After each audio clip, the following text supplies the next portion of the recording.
ഇപ്പം ഞാൻ പുറത്താണെങ്കിലും എനിക്ക് കുറേ പ്രശ്നങ്ങൾ നേരിടുമ്പോഴേ എനിക്ക് ഏതെങ്കിലും ഒരു സൈഡിൽ ചായാനൊരു തോള് കാണുമല്ലോടാ, അതെനിക്ക് ഇവിടെ നീയാണ്. ജീവിതത്തിൽ ഞാൻ ആദ്യമായിട്ടാ ആത്മാർത്ഥതയുള്ള ഒരു പുരുഷനെ കാണുന്നത്. ഇപ്പൊ ഞാൻ വിശ്വസിക്കുന്നു അത് ഉദാത്തമായ പ്രേമം തന്നെ. നീ ഗബ്രിയുടെ ഒപ്പം എന്റെ ഒപ്പം കൂടിയത് നന്നായി.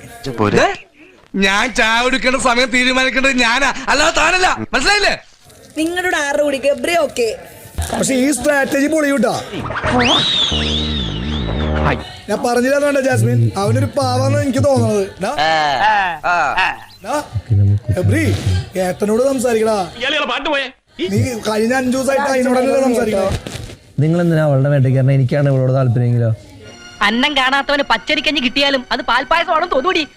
നിങ്ങൾ ഈ 2 മണി വരെ 4 മണിയൊക്കെ ഇരിക്കുമ്പോൾ സ്വാഭാവികമായിട്ടും ആൾക്കാര് മനസ്സിൽ ഒരു നല്ല കാര്യം ചിന്തിച്ചു. അവര് മിണ്ടിന്നും പറഞ്ഞു നോക്കിയിരിക്കും. അതിന് പുതിയ വ്യാഖ്യാനങ്ങൾ കണ്ടുപിടിക്കാൻ ശ്രമിച്ചാൽ നിന്റെ പള്ളി മുഴുവൻ താഴെ കിടക്കും. മോളെ, ഞാൻ പെങ്ങളല്ലേ നിന്റെ?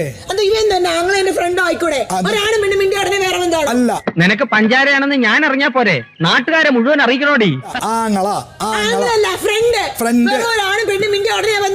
അമ്മയോട് തോറ്റതിന് അങ്ങാടിലെന്ന് പറഞ്ഞ പോലെ വീട്ടിലെ ദേഷ്യം ഇവിടെ തീർക്കുക. നീ ഇങ്ങനെ ചൂടാവല്ലേ? ഗബ്രി നിന്റെ ആങ്ങളെയാണ് എന്ന് മുമ്പേ പറഞ്ഞു. എന്താ കുട്ടി പറഞ്ഞേ? ഇതൊക്കെ സീരിയസ് ആയിട്ടാ? ഗബ്രി നിന്റെ ആങ്ങളെയാണ് എന്ന് മുമ്പേ പറഞ്ഞു. എന്നാര് പറഞ്ഞു? ഞാനും പറഞ്ഞു, അവളും പറഞ്ഞു.